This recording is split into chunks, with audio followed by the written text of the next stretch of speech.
Bonjour, bienvenue dans les mardis de l'immigration. Alors aujourd'hui, j'avais très envie d'aborder un thème avec vous, celui de la liberté. Je ne sais pas si vous l'avez déjà ressenti à travers vos voyages ou à travers certaines lectures, mais quand vous arrivez à Montréal, il y a un multiculturalisme absolument incroyable. Et je dirais, une fois qu'on s'installe, on se rend rapidement compte que on a la liberté d'être qui l'on est de façon extrêmement forte. On le ressent fortement en soi. Vous ne le savez certainement pas, mais à l'âge de 20 ans, j'avais déjà déménagé 27 fois. J'ai vécu aussi bien en Afrique qu'aux États-Unis.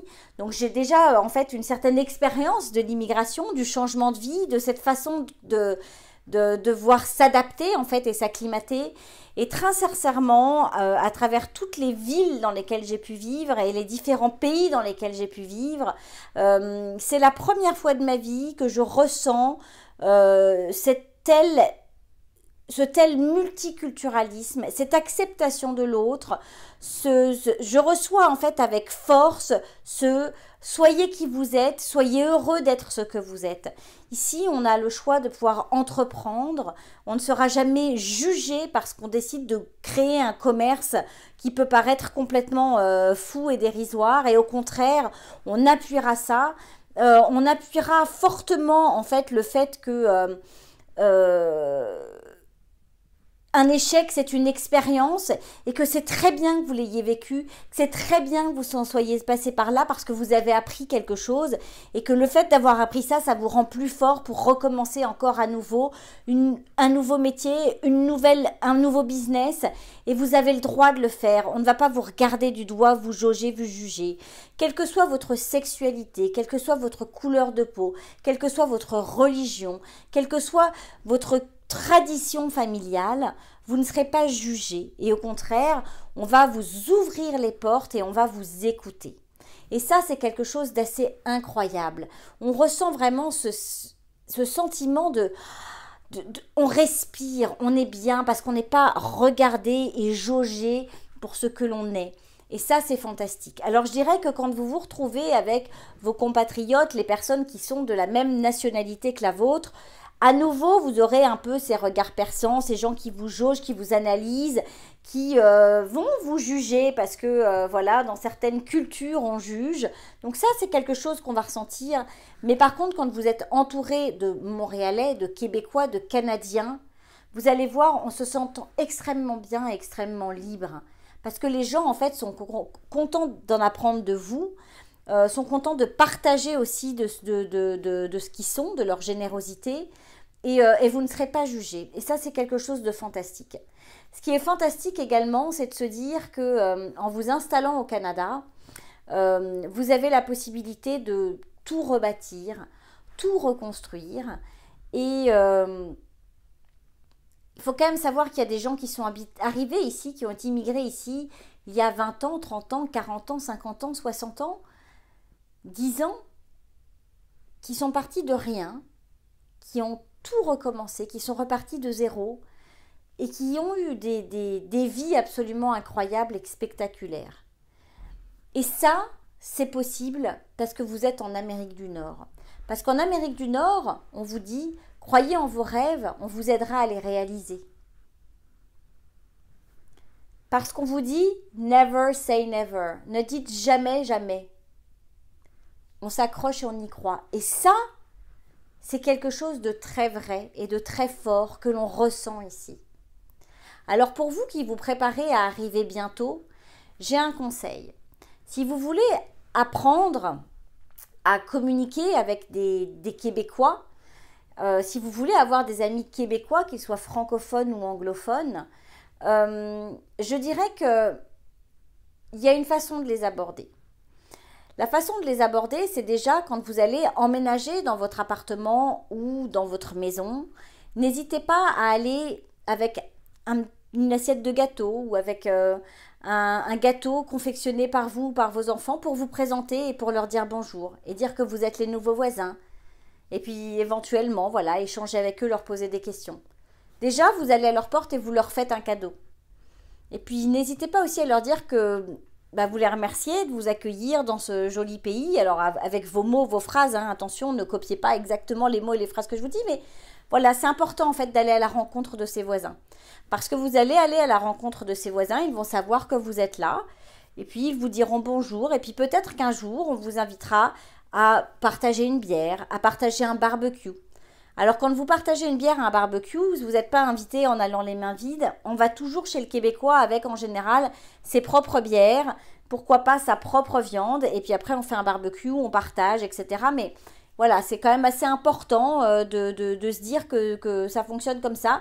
J'ai entendu dire, alors je ne l'ai jamais vécu personnellement parce que les personnes qui sont autour de nous ne fonctionnent pas comme ça, mais maintenant un Québécois peut être différent d'un autre Québécois. Un Canadien n'est pas forcément, tous les Canadiens ne sont pas tous les mêmes, comme tous les Européens ne sont pas tous les mêmes. Donc voilà, donc il peut y avoir des différences, mais j'ai déjà entendu dire qu'en général, vous venez avec votre pack de 6 ou 12 bières et vous piochez dans votre pack de 6 ou 12 bières, mais pas dans le pack de 6 ou 12 bières du voisin. Donc voilà, donc vous allez voir, et petit à petit, mais n'hésitez pas à faire ce premier pas. C'est vraiment un conseil que je vous donne. Vous vous installez, sonnez à la porte de vos voisins, présentez-vous, dites-leur que vous vous installez dans le quartier, dites-leur que vous vous installez dans l'immeuble, que vous êtes là et que vous êtes ravis d'être là et que surtout si il s'avérait que vous fassiez un peu trop de bruit ou si bah, qu'ils n'hésitent pas à venir vous voir et voilà. Et je pense que cette première approche déjà va vous faciliter la vie. Il faut savoir que on travaille, excusez-moi, on raisonne de façon assez communautaire. C'est-à-dire qu'en fait, vous allez avoir des soirées, des parties, si je puis dire, avec vos voisins. Vous allez avoir des 5 à 7, des parties avec les gens du travail. Vous allez avoir des événements organisés avec l'association dans laquelle vous faites éventuellement du bénévolat. Vous allez vous retrouver à dîner avec éventuellement, si vous êtes parent d'élèves, au niveau de l'association de l'école de votre enfant. Donc voilà, donc en fait, on ne va pas forcément se mélanger. Nous, je sais que en tous les cas, en France, on a tendance effectivement à se dire « Oh, ben j'invite mes copains de bureau, j'invite mes meilleurs amis d'il y a 30, 20 ans, 10 ans, etc. J'invite éventuellement mes voisins parce qu'on est super potes. Et puis voilà, c'est une grosse soirée, tout le monde se côtoie, tout le monde discute. » Ici, ça se fait un petit peu moins. C'est-à-dire qu'ici, c'est vraiment de façon, entre guillemets, un peu communautaire. C'est-à-dire que, donc, c'est pas forcément la communauté liée à votre nation hein, et votre nationalité, c'est vraiment la communauté du travail, la communauté du voisinage. Donc voilà, donc ça c'est quelque chose qui existe et qui est assez fort. Vous verrez, les gens se mélangent pas trop, donc n'en faisant pas une généralité. Encore une fois, je ne veux surtout pas que vous ayez l'impression que ce n'est que ça. Mais en tous les cas, voilà, ça fonctionne vraiment comme ça. Donc quand vous allez aller vous installer dans votre nouveau chez vous, n'hésitez pas à aller à la rencontre de vos voisins en leur offrant des gâteaux que vous aurez cuisinés vous-même et en leur disant que c'est une recette que vous avez ou des petits biscuits ou un petit 4 quarts, un gâteau au chocolat, j'en sais rien. N'hésitez pas en fait voilà, d'aller aborder les gens comme ça. Bien évidemment, si vous ne le sentez pas, ne le faites pas. Mais en tous les cas, je peux vous dire que ce sera assez bien pris et on aura le sentiment que vous êtes une personne assez chaleureuse et assez ouverte d'esprit. Il faut quand même savoir que ça faisait pas très longtemps, nous, par exemple, qu'on était là. Et en fait, on a été très rapidement en contact avec nos voisins. Ils nous ont invités à boire un verre de pastis parce qu'ils savaient qu'on arrivait de la Provence. Et puis, quelques temps après, il y a eu un attentat à Paris. Et je peux vous dire que tous mes voisins ont débarqué chez moi avec un morceau de gâteau, en nous faisant des câlins, en nous disant qu'ils pensaient bien à nous, qu'ils espéraient que personne dans nos familles n'avait été touché. Donc je veux dire, voilà, c'est vraiment comme ça que ça fonctionne. Et une fois de plus, essayez d'observer un peu comment les différents voisins peuvent se comporter entre eux. Donc je sais qu'il y a des quartiers où il n'y a pas du tout ce genre d'ambiance, où on va chez les uns et les autres pour des barbecues. Je sais qu'il y a des quartiers où ça fonctionne vraiment comme ça, où on se voit entre voisins, on se rencontre, on discute, on échange. Donc je ne pourrais pas vous dire quel est le meilleur quartier pour ça, parce que ça dépend vraiment de l'endroit où vous allez habiter. Je sais que dans certains duplex, triplex, quadruplex, cinqueplex, etc., c'est pareil, on va rapidement pouvoir passer de chez un voisin à un autre, donc tout va dépendre de l'ambiance. Mais en tous les cas, je trouverais ça sympathique de votre part si vous pouviez aller frapper à la porte de vos voisins, vous présenter, dire que vous habitez ici et que voilà, vous êtes monsieur et madame untel, que vous avez tant d'enfants, que vous arrivez de tel pays et que vous espérez que vous les dérangerez pas trop et que bah voilà, pour apprendre à mieux les connaître, ou voilà, vous leur offrez ces petites choses, une petite tradition de chez vous. C'est une approche comme une autre, mais en tous les cas, elle peut fonctionner. Donc voilà, c'était un petit conseil que j'avais envie de partager avec vous. Et puis surtout, n'allez pas trop vite, je dirais aussi, à les inviter, à les faire venir chez vous. Les Québécois sont des gens qui se retrouvent souvent, en fait, à l'extérieur. Ils vont souvent dans des restaurants ou dans des bars.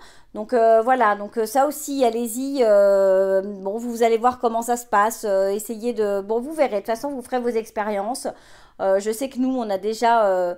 de tenter des choses, et puis bah c'était pas forcément exactement comme ça que ça devait être fait, mais voilà, les gens s'en ont souri et ont trouvé ça plutôt charmant, donc on a eu de la chance, mais voilà, et puis surtout soyez bien aussi à l'écoute d'eux, n'hésitez pas à leur poser des questions, alors pas trop en détail parce que parfois les Québécois n'aiment pas trop les questions quand même, mais voilà, en tous les cas vous ferez vos petites expériences.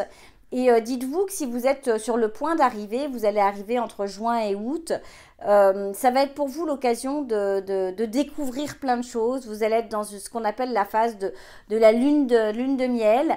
Donc la lune de miel, elle peut durer 10 ans, 15 ans, 20 ans. Non, j'exagère. S'il y a des coachs qui m'écoutent, ils vont dire elle déraille complètement. En général, la lune de miel, c'est un an. Bon, il y a des gens qui sont de toute façon toujours à la découverte et toujours dans le bonheur après 3 ans ou 4 ans, ça existe. Mais en tous les cas, il y a vraiment cette phase de découverte, d'euphorie où tout est génial et absolument magnifique. Et ça, c'est surtout dans la première année quand vous allez arriver. Et donc, profitez un maximum de tout ça, et c'est vraiment important.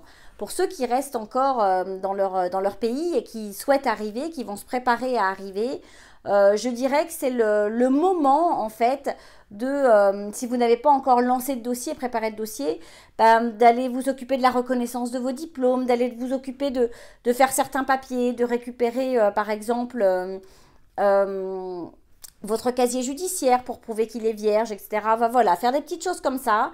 Et allez voir sur les sites internet du gouvernement du Canada, du gouvernement du Québec, de quels documents vous risquez d'avoir besoin. Comme ça, vous préparez tous ces documents. Et puis quand la nouvelle loi sur l'immigration du Québec va arriver là entre fin juillet et fin août, vous serez prêts.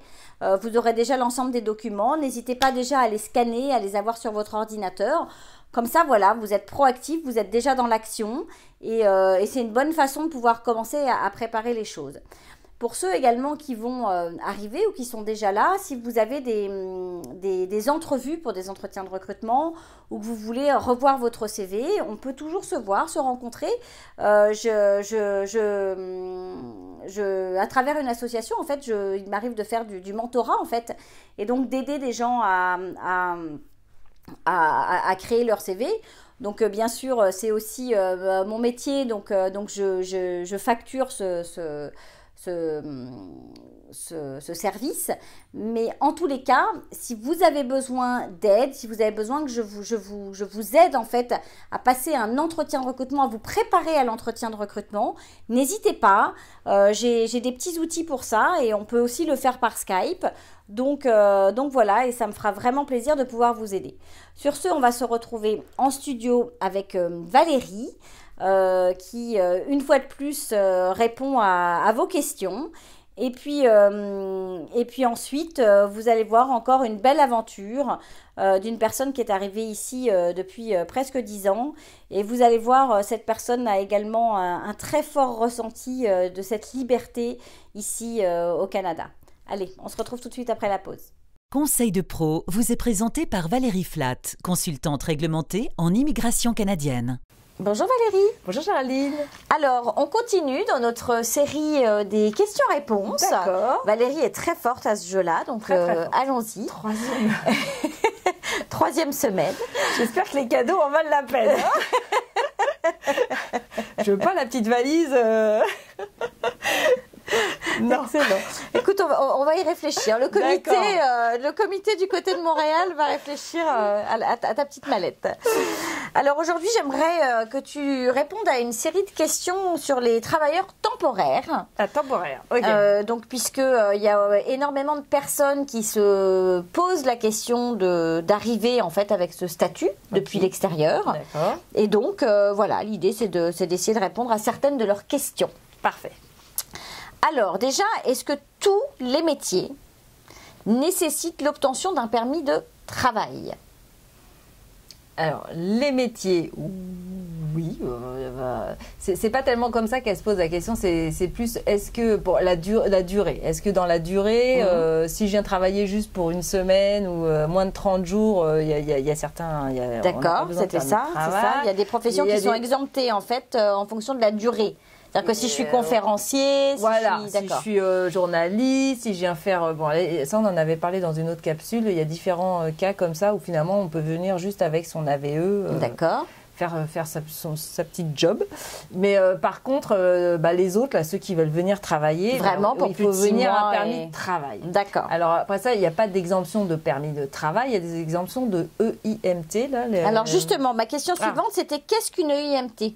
Et est-ce que c'est nécessaire justement pour toutes les professions? Mais vraiment, qu'est-ce que c'est qu'une EIMT? Parce qu'il y a des gens qui ne comprennent pas, qui ne savent pas ce que c'est qu'une EIMT. C'est une évaluation en fait de savoir si le poste qu'on vous offre, il n'y a personne d'autre au Canada qui est capable ou en mesure de le faire. Au Canada? Au Québec. Là. Ah, d'accord. Parce que si vous êtes au Québec, il y a la partie Québec qui va... En fait, le IMT, elle va se passer sur les deux niveaux, fédéral et provincial. Ah, quand même, ok. Et donc, le Québec a son mot à dire. D'accord. Par rapport au salaire, par rapport justement à ce que vous avez cherché à employer quelqu'un au Québec. D'accord.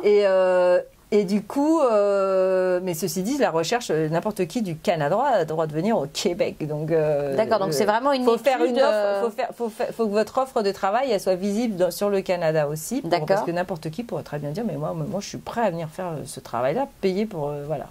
Okay. Donc l'EIMT, en fait, c'est cette évaluation-là qui va dire, bah oui, la personne, effectivement, l'employeur n'a trouvé personne localement et il est obligé d'en faire venir quelqu'un de l'étranger pour satisfaire un besoin de son entreprise. D'accord. Et l'EIMT, c'est pour toutes les professions ou est-ce qu'il y a des professions qui sont exemptées? Alors, toutes les professions en ont besoin, sauf qu'il y a la version simplifiée pour une soixantaine de professions qui sont en demande, au Québec en tout cas. Je parle pour le Québec.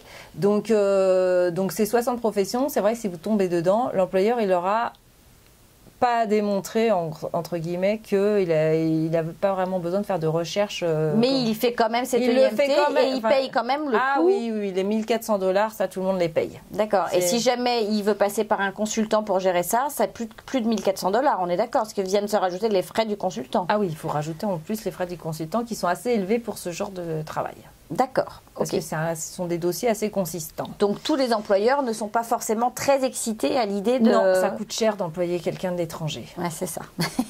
Malheureusement, ça prend du temps. En plus, ça prend 8 semaines. Ouais. Donc si on est pressé d'avoir quelqu'un, entre le fait qu'il faut publier, faire de la recherche d'emploi, faire de la recherche de personnel, publier pendant 4 semaines une petite annonce sur 3 médias différents, démontrer qu'on cherche tout le temps et qu'on n'a pas trouvé. Puis en plus, vous devez continuer à chercher pendant toute la durée de la demande de l'EIMT. Vous ne devez pas arrêter, quoi. Vous devez continuer. Parce que si jamais il y avait quelqu'un qui était intéressé, hop, ça arrête.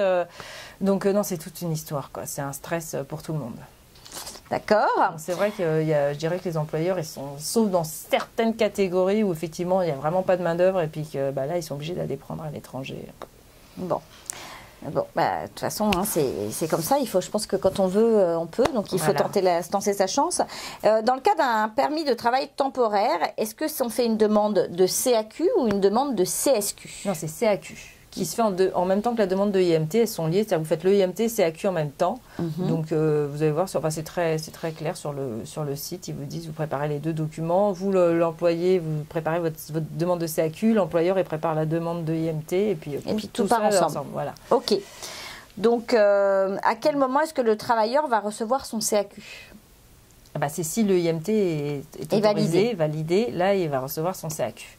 Et du coup, il va pouvoir faire sa demande de permis de travail. Parce que tout ça, ça vous a toujours pas donné l'autorisation de venir travailler. C'est ça. C'est-à-dire que d'abord, on fait l'étude et le CAQ en même temps. On envoie. Si l'étude est acceptée, etc. Si vous obtenez votre CAQ, en gros. C'est ça. Et là, vous avez le droit de faire votre demande de permis de travail. Et donc, qui est-ce qui va s'occuper justement d'obtenir ce visa? Est-ce que c'est le travailleur ou est-ce que c'est l'employeur qui va s'occuper de cette démarche? Alors, le CAQ et le permis de travail, c'est vous. D'accord. Et l'employeur, c'est le IMT. D'accord. Donc, une fois que j'ai reçu mon CAQ, je suis en charge, moi, de m'occuper d'aller faire votre permis de travail. Ok. Vous avez tous les éléments en main pour faire votre permis de travail. Et maintenant, il y a des employeurs qui vous aident. Enfin, j'imagine que s'il y a un consultant ou un avocat qui est rentré, généralement, il s'occupe de tout. D'accord. Ok. Ça se peut qu'il y ait un consultant pris en charge. Oui, les grosses sociétés, ils ont toujours des gens in situ là, qui s'occupent de tout et puis qui préparent tous les formulaires. Et alors, quels sont les délais à prévoir pour ce type de permis? C'est long. Justement, c'est long, c'est 8 semaines, plus encore après ça. Ça, c'est 8 semaines pour le IMT CAQ. C'est ça. Et après ça, il faut encore prévoir pour le permis de travail 2-3 semaines. D'accord, oui, donc ça reste quand même, quand l'employeur veut quelqu'un tout de suite. Ah oui, non, c'est très long.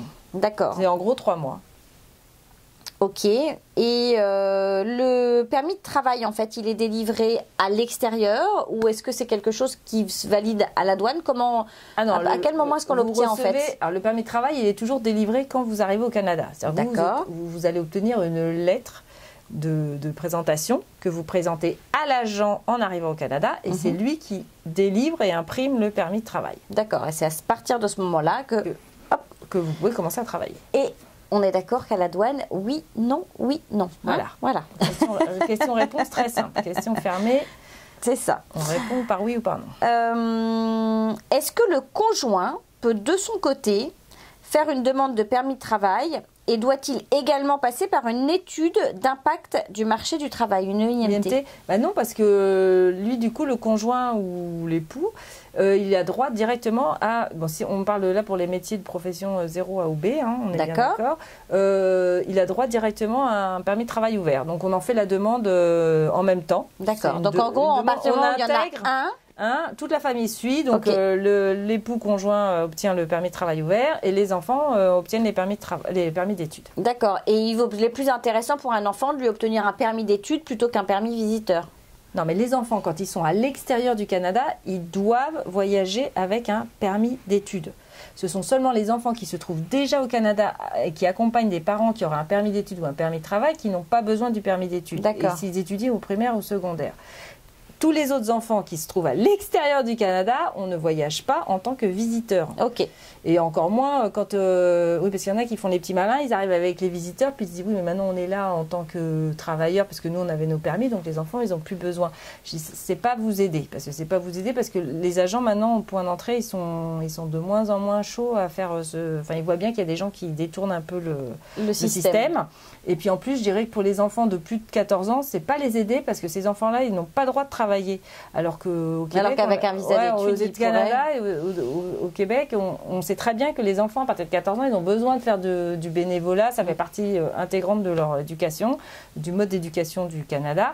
Donc, donnez-leur la possibilité de travailler pendant leurs vacances, faire du babysitting légalement, ils ont le droit. D'accord, effectivement. Alors, j'avais une dernière petite question. Mais au Québec, par contre, n'oubliez pas que les enfants, quand ils sont à l'extérieur, ils ont besoin de faire une demande de CAQ aussi. Ok. Mais c'est facile parce que quand vous faites les demandes de CAQ et que les parents ont un permis d'études, enfin le père ou la mère a obtenu un permis de travail, vous l'indiquez que ce sont des enfants accompagnants. Donc il n'y a pas besoin de trouver l'école avant ni rien, quoi. Ce sont des CAQ ouverts, on va dire. D'accord. Juste accompagnants pour les enfants d'un parent. Oui. Et alors, j'ai une dernière question qui est assez confuse pour beaucoup de personnes, dont moi d'ailleurs. Ok. Est-ce que tu peux nous expliquer un peu les différences entre qu'est-ce qu'un statut, qu'est-ce qu'un permis, qu'est-ce qu'un visa? Ok. Alors, le visa, c'est le petit papier que vous donne l'agent à l'étranger pour pouvoir en fait voyager. Vous présentez au point d'entrée, donc l'aéroport ou le point d'entrée frontalier. Mais tous les pays n'ont pas ce visa. Non, pas besoin de visa, puisque nous, c'est le visa ou la VE. D'accord. D'accord. Donc, les pays qui ont besoin d'un visa, ils vont avoir un visa. Les pays qui n'ont pas besoin de visa, ils vont avoir la VE. D'accord. Donc, en gros, le petit papier, quand on part aux États-Unis et qu'on nous aggrave dans le passeport, c'est le visa. Ça, c'est les Américains, ça. Ouais. C'est ça. Les Américains, ça. C'est encore autre chose. Bah, oui, c'est pas. Mais ça ressemble visa. à ça, en fait. Ça, c'est le papier qui indique combien de temps vous êtes autorisé à rentrer. D'accord, ok. Donc, mais le visa, non, c'est vraiment un autocollant généralement qu'on vous met. Parce dans que le passeport, les visas américains aussi, c'est des beaux visas qui sont collés dans les passeports. Ok. Donc, non, le petit papier qui vous aggrave, c'est juste pour vous dire combien de temps vous êtes autorisé à rentrer. D'accord. Donc, le visa, c'est le petit autocollant ou parfois c'est des tampons remplis à la main suivant les pays. D'accord. Ou qui indique que vous avez été visé par quelqu'un depuis votre pays de résidence et qui vous autorise à vous présenter, à voyager finalement, à monter dans l'avion et à vous présenter à l'aéroport devant l'agent du pays qui va décider si oui ou non il vous laisse rentrer. D'accord. C'est pas parce que vous avez un visa que vous allez être autorisé à rentrer. Donc l'agent au point d'entrée, il voit votre visa, il vous pose 2-3 petites questions, il vérifie votre passeport et en fait là il vous donne le statut de visiteur, travailleur, étudiant, résident permanent. C'est un statut. Ça, c'est votre statut. Le statut, il n'y a pas de... Enfin, si, ça va être la fiche de visiteur, le permis de travail. Alors voilà, là, on en revient au permis. Le permis, après, c'est le papier. C'est le papier en tant que tel qui vous donne, en fait, qui décrit votre statut. C'est ça. Ok. Donc le visa, on est d'accord que tous les pays n'en ont pas, mais en tous les cas, c'est un autocollant dans le passeport. Ouais, voilà. Le permis, en tant que tel, c'est le papier sur lequel il est inscrit. Et puis il est écrit exactement ce que vous avez le droit de faire. Et puis ça décrit exactement vos autorisations. Oui, je sais. Moi, je n'ai pas le droit de travailler dans les métiers du sexe. Exemple. J'étais très triste. Ça, on peut pas. Parce que je pensais aller faire du pole dance, tu sais, tour du poteau. J'avais un peu mélangé les termes. Bah non, ça c'est interdit. Et du coup, le permis de travail et le permis d'études, c'est des papiers. Fiche de visiteur aussi. Si vous allez rester plus de 6 mois et l'agent vous autorise à rester plus de 6 mois, il va vous faire un beau petit papier, une belle fiche qui vous indique que votre statut est autorisé. Et c'est vrai qu'il y a vraiment, je sais c'est compliqué de travailler auprès des enfants. Enfin, auprès des enfants aussi, et puis des personnes malades dans les hôpitaux. Il faut passer des examens médicaux avant d'obtenir son permis. Ça. Ok, ben voilà, tu as répondu à l'ensemble des questions. Une fois de plus, nous ne lui offrirons pas le cadeau en direct, mais en tous les cas, tu as gagné le droit de revenir la semaine prochaine. Parfait. Allez, on se retrouve tout de suite après la pause. La parole est à vous, vous est présentée par Du Côté de Montréal, partenaire de votre immigration. Bonjour Johan. Bonjour Géraldine. Merci d'avoir accepté de participer à l'émission. Je t'en prie. Alors, j'aimerais que tu me racontes un petit peu ton parcours d'immigration, parce que toi, ça fait 7 ans que tu es ici. Oui. Donc, déjà, tu es arrivé comment et comment tu t'y es pris, en fait, pour arriver sur le sol québécois? Je suis arrivé par le biais d'un échange universitaire. D'accord. J'étais en maîtrise à l'époque en France. J'ai demandé un échange avec le Québec pour avoir un double diplôme, comme ils appellent.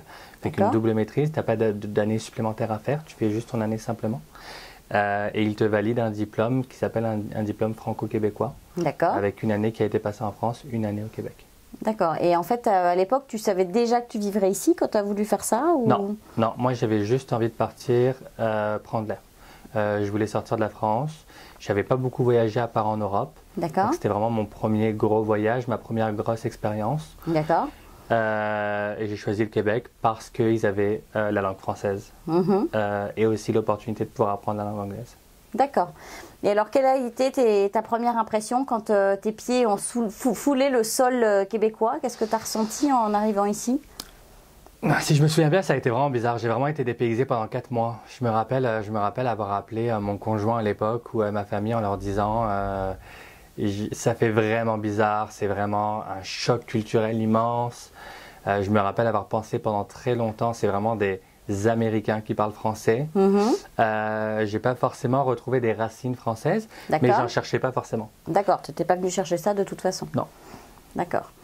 Et à quel moment est-ce que tu t'es dit bon bah c'est ça, je reste? Est-ce que tu l'as su tout de suite ou est-ce que de toute façon tu es reparti puis tu es revenu après des années plus tard ou... J'ai terminé mon double diplôme.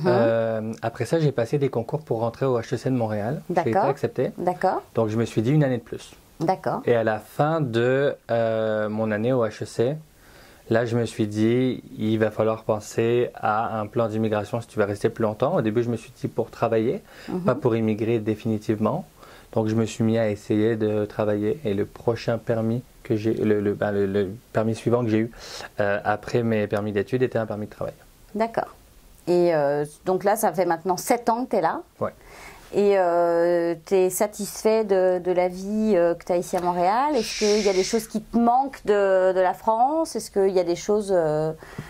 Principalement ma famille. J'ai une famille très nucléaire, on est juste plus que 5. Je suis plus que mes frères et sœurs et ma mère. D'accord. Et c'est vrai que quand tu as un petit cocon, puis on est plus qu'à 5 depuis quand même un bon 15, 20 ans. D'accord. J'ai 31 ans aujourd'hui. D'accord. Ma famille me manque. Ma famille me manque énormément, puis je pense que si jamais un jour je dois revoir la France pour une période de plus de 3 ou 4 mois, ce sera pour ma famille, pour raison familiale. Là.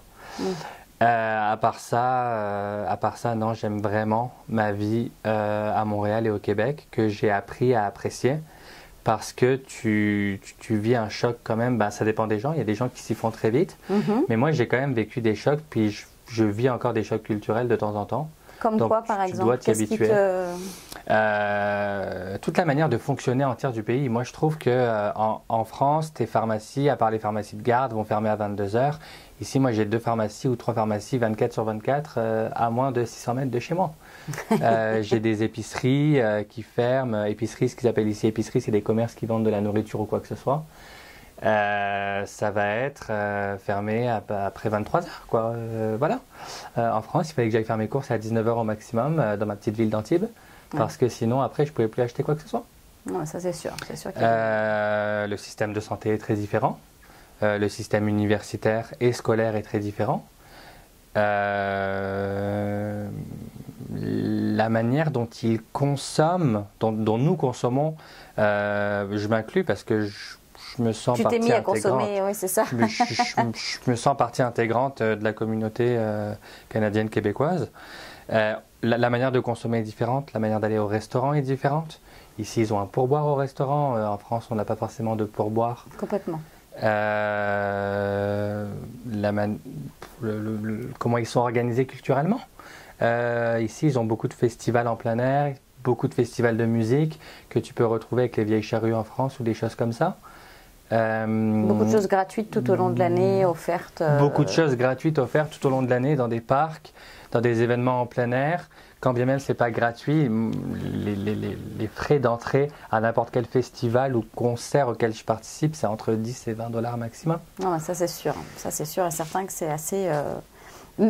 Même l'Igloo Fest, à laquelle nous sommes allés, parce que c'est un événement assez incroyable, quand tu veux un ticket VIP pour être, tu sais, plutôt en hauteur et pas dans la fosse et avoir un peu quelques chauffages par -20, parce que l'Igloo Fest, hein, c'est en hiver, c'est 25 $ par personne. Ouais. Donc c'est hallucinant. quand même pas, tu vois, c'est... Tout est vraiment abordable. Tout est vraiment abordable dans le quotidien. Dans le quotidien. Tout est fait pour que ta qualité de vie soit quand même bonne. En France, après avoir payé mon salaire, après avoir payé mon loyer et après avoir payé mon épicerie, eh ben, il me restait quasiment plus rien sur mon salaire. Aujourd'hui, j'épargne par mois quasiment un tiers de mon salaire en permanence. Ouais, c'est énorme quand même. C'est énorme pour des jeunes personnes qui veulent acheter plus tard ou quoi que ce soit. C'est bien plus porteur d'avenir que ce que j'aurais pu ou ce qu'on aurait pu me proposer en France. Ce que tu aurais pu pouvoir imaginer avoir comme vie. Et tu as pu te faire des amis québécois, des rencontres intéressantes. Là, ça fait 7 ans, hein, donc voilà. Est-ce que ça se passe comment en fait Comment est-ce qu'on devient ami en fait avec un Québécois ou une Québécoise? Comment Ils ont beaucoup de 5 à 7. Ici, le concept du 5 à 7 existe ici, c'est vraiment cool. Le concept du 5 à 7 pour nos amis français, c'est après le travail, soit avec tes collègues de travail, soit avec des collègues de travail. On se réunit dans un bar. C'est pas la chambre d'hôtel. Hein. On se réunit dans un bar. Non, non, c'est pas dans une chambre d'hôtel. C'est vraiment dans un bar. Tout le monde se réunit dans un bar. Ils appellent ça un 5 à 7 parce que généralement, ça se fait entre 5h et 7h du soir. Mais des fois, ça peut se faire entre 4 et 8, 4 et 9. C'est ça. Ils sont pas vraiment fixes sur les horaires. Et le but, c'est d'aller prendre un verre avec des gens. Dans un bar pour faire connaissance.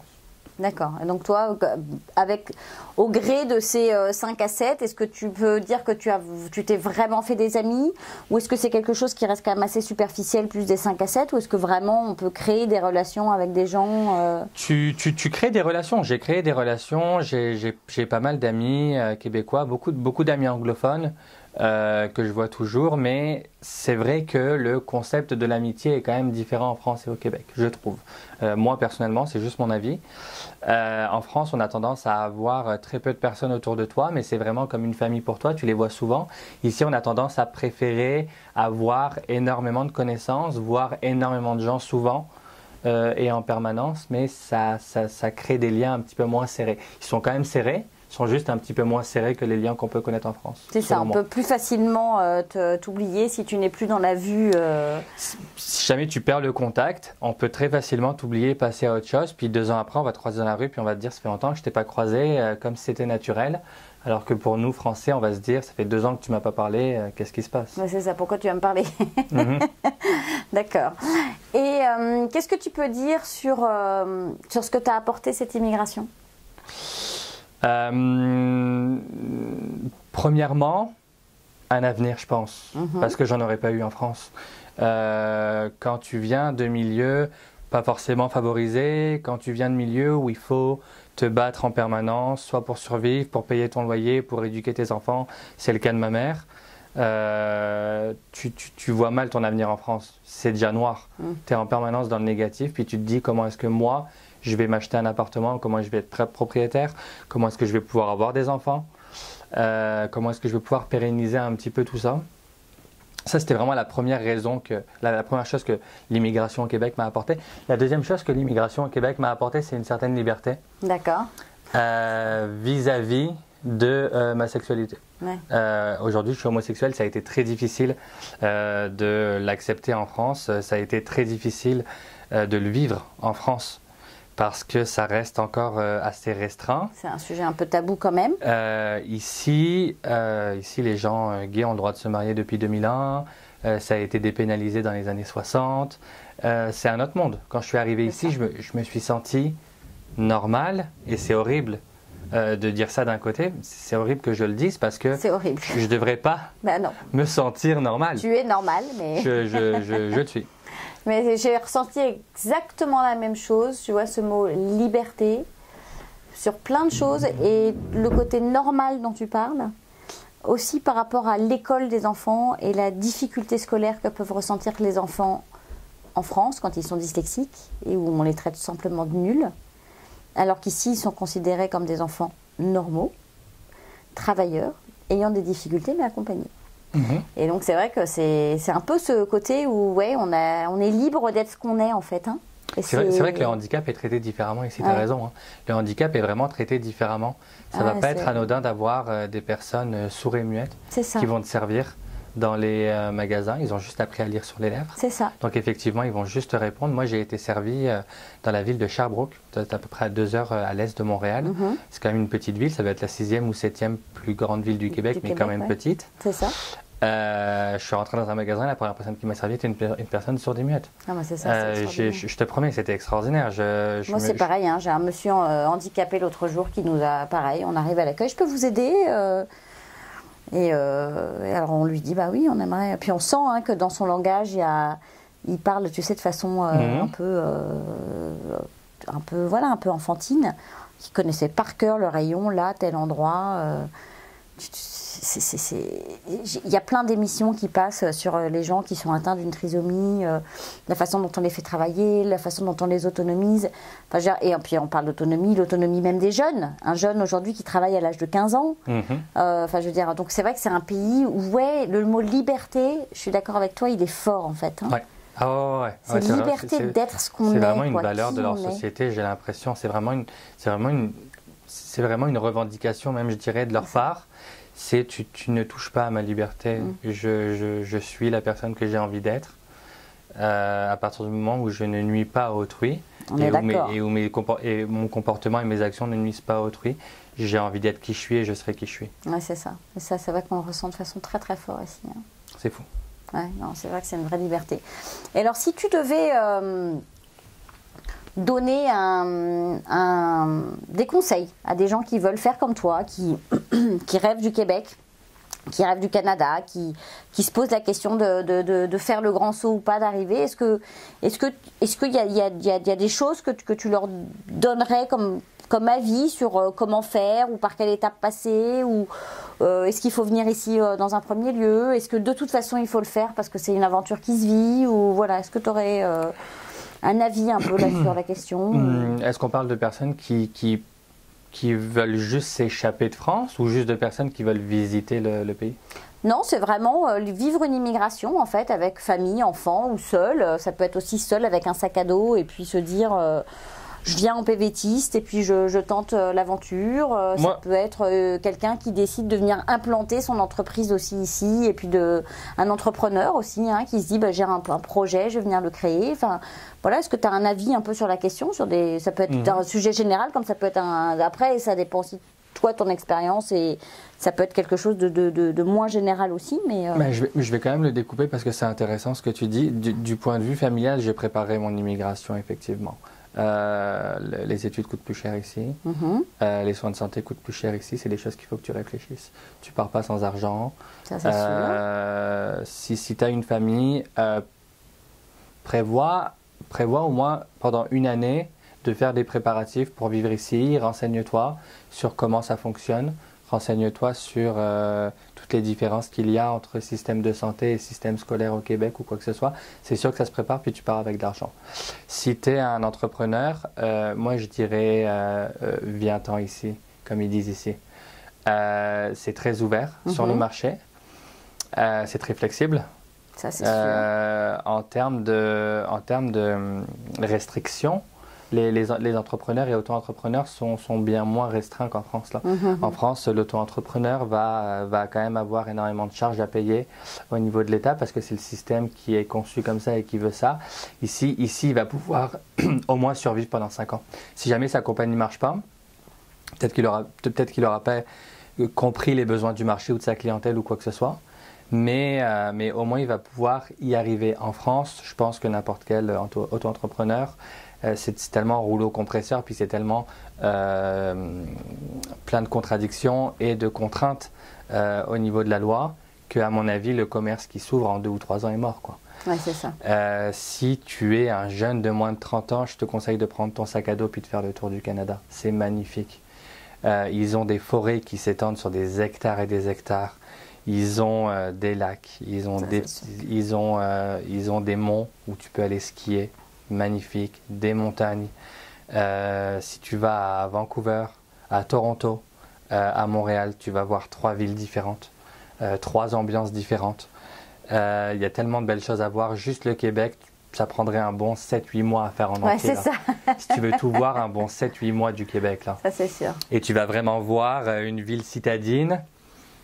Beaucoup plus petite que, ça va être grossier, beaucoup plus petite que New York, mais vraiment quand même dynamique, qui va ressembler un petit peu à Toronto.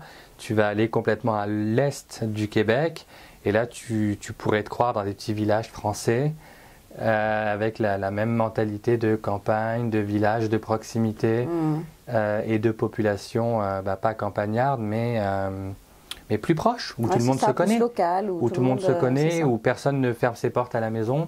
Moi, quand j'ai immigré la première année, je suis pas arrivé à Montréal directement, je suis arrivé dans la ville de Sherbrooke, et on ne fermait même plus les loquets de la maison.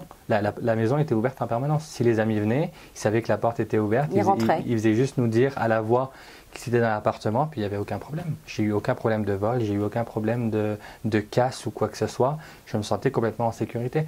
La seule région en France où j'ai vécu ça, c'était il y a 20 ou 25 ans, dans une petite ville du Nord-Pas-de-Calais.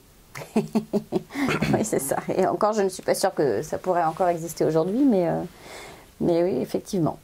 Effectivement. Bon, donc c'est vraiment un conseil que tu donnes de tenter l'aventure. Enfin, venez d'abord peut-être en voyage. Venez d'abord en touriste, regardez si vraiment vous aimez ça parce que c'est quand même vraiment différent. C'est très américain quand on est touriste. C'est très américanisé. Quand tu es touriste, tu le sens tout de suite. Tu sens tout de suite comment c'est organisé. Il y a énormément de choses qui sont différentes, que ce soit au niveau de la manière de manger, de la manière de consommer même les produits culturels. Les expositions sont un petit peu différentes. En France, elles s'enchaînent, elles durent 2-3 semaines. Tu as beaucoup de galeries d'art, tu as beaucoup de choses comme ça. Ici, c'est plutôt des très gros musées à plusieurs étages. Mais tu vas avoir très peu de points locaux pour de la consommation culturelle. Moi, je peux voir à Cannes, on avait 4-5 cinémas juste dans la ville de Cannes. C'est une petite ville. C'est vraiment une petite ville. Il y a quand même 4-5 cinémas, c'est très développé. L'offre culturelle est vraiment très différente, par exemple. L'offre en termes de restauration est aussi très différente au Québec de ce que tu peux voir en France. Je sais que des gens qui aiment vraiment bien manger, goûter plusieurs produits, plusieurs choses. Moi, généralement, ce que j'ai entendu de mes échos d'amis français qui sont venus puis repartis, c'est que juste pour la nourriture, ils ne pourraient pas vivre en Amérique du Nord. C'est très différent, par exemple. Moi, je conseillerais à n'importe qui de venir d'abord en touriste, de tester. Puis si tu penses que tu as quelque chose de plus à faire, si tu penses que tu aurais pu creuser, que tu aurais pu voir en profondeur, essaye de te faire un petit dossier d'immigration, de voir si ça pourrait te plaire ou quoi que ce soit, de le réfléchir. Mais moi, je trouve qu'aujourd'hui, c'est plus facile de construire une famille au Canada qu'en France, personnellement. Pour cette liberté. Pour ça. Écoute, merci beaucoup, Joanne, pour cette belle interview. Il n'y a pas de problème. Et puis, nous, on se retrouve après la pause. La parenthèse immobilière vous est présentée par Fabrice Wolzenlegel. Bonjour Fabrice. Bonjour Géraldine. Alors, est-ce qu'on a eu des centaines de questions? On a eu d'autres questions, mais on les traitera dans une autre émission, puisqu'on l'a fait il n'y a pas si longtemps que ça. Ouais. Aujourd'hui, on va parler d'achat. On va quitter un peu la location, on a souvent parlé de location. Et on va parler de quelque chose qu'on ne connaît pas en Europe, c'est l'inspection. Ah, c'est vrai. Cette fameuse inspection, qu'est-ce que c'est? Comment ça fonctionne? Qu'est-ce qu'on en fait? Combien ça coûte? Parce que c'est quand même pourquoi on l'a fait? Et pourquoi on l'a fait, d'accord? Donc, pour faire très rapidement, en France ou dans d'autres pays européens, on a au jour d'aujourd'hui des diagnostics. Diagnostic de l'amiante, diagnostic énergétique, etc., qui sont des choses séparées. Ici, c'est des choses qu'on ne connaît pas en tant que telles séparées. On fait, ce n'est pas une obligation, mais c'est fortement recommandé.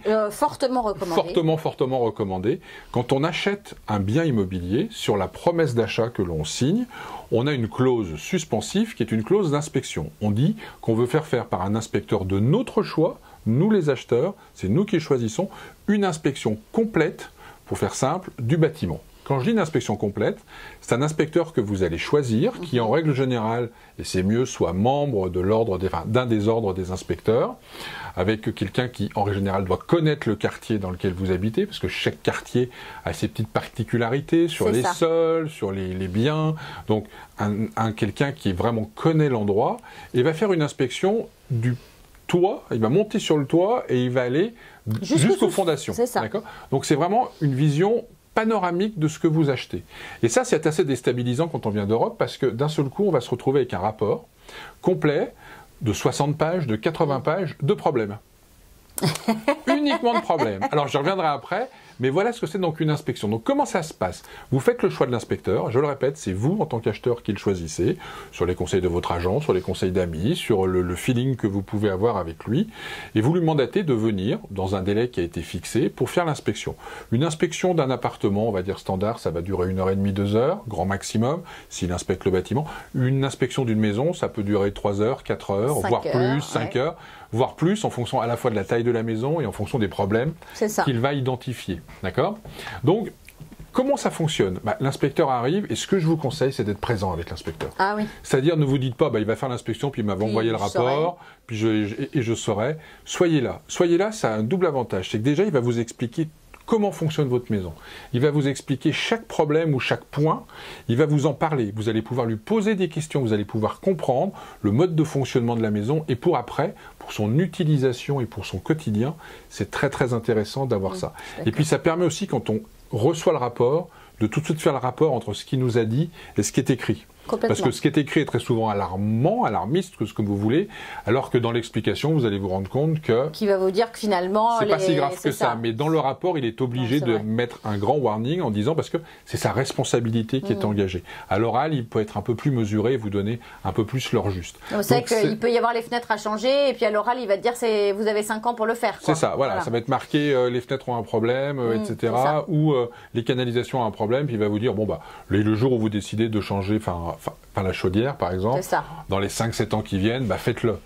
C'est différent d'avoir quelque chose qui dit à changer ou vous avez 5-7 ans. Donc c'est important d'être là, c'est important de l'accompagner, c'est important de poser ces questions. Donc c'est vraiment important de bloquer une demi-journée pour cet achat. Ça vous donnera une idée très très précise.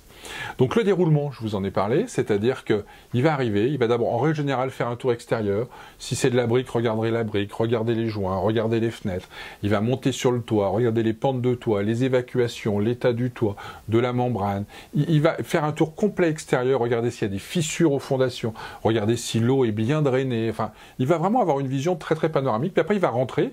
Donc rentrer, il va regarder s'il y a des fissures à l'intérieur, il va regarder la pression de l'eau, il va vérifier toutes les prises pour savoir si elles sont à la terre ou pas et si elles fonctionnent, si elles sont sécuritaires.